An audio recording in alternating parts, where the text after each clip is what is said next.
What is your favorite thing? Is it stand-up?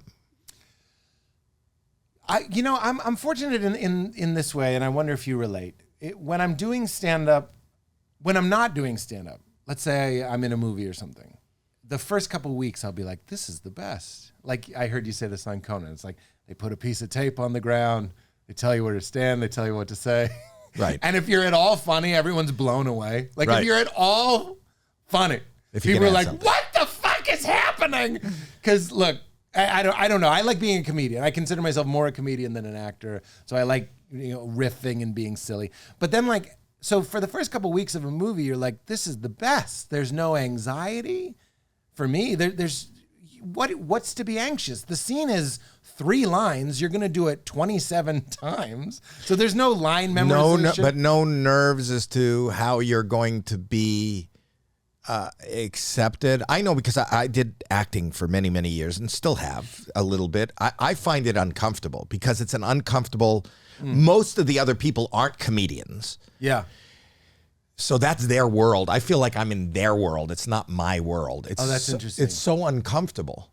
Yeah, I've made the opposite choice, and it's just as arbitrary and also just as untrue. But my decision is I'm a comedian. You guys should all be like, you know what I mean? You should all be asking me how to make your shit funnier. Like that's not arrogance. That's just a survival technique. I could go in and feel small and be like, I don't belong here. But I'm more like, I know how to be funny, and this movie's supposed to be funny. And this character is not that different from me. I'm not doing like a character study where I'm like, this guy touches his eyebrow when he's nervous. I don't really do that kind of acting. I'm just there to delight. I was listening to Sebastian Maniscalco. Oh, that's perfect. But he was talking about like he wrote a movie and De Niro played his father. And I was listening to that and thought I would be very uncomfortable. I know what you mean. For me, acting is embarrassing and you have to get over it. That to me is the job is getting over. I think it's weird to be talking to a sound guy and you're like, yeah, I'm from Lexington, Massachusetts, like Battle of Lexington. And then they're like, action. And I'm like, oh, like I start crying. Right. Like that's what the money is for, is getting over how insane it is. Just on an animal level, human beings are always looking for who's trustworthy, who's untrustworthy. And it's really weird to just like be fake.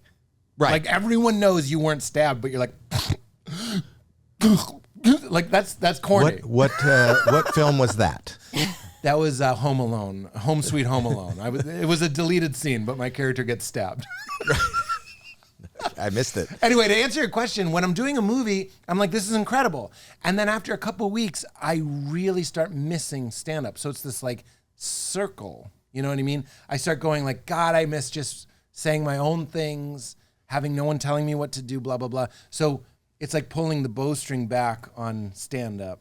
And then when I get to do stand-up again, it feels so good to let the arrow out. For me, stand-up seems like the most natural, comfortable place in the world because there are no marks to hit. There are no lines that have to be, there's no cut. Well, you can address how it's really going. You know what I mean? Like control. Like doing a play, and if I'm in a play and I spill my tea on myself, but in the play, that's not scripted.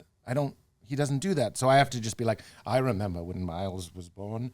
Miles was always a fighter, just like his mother. There's a big tea stain dripping down my shirt. You can't address it.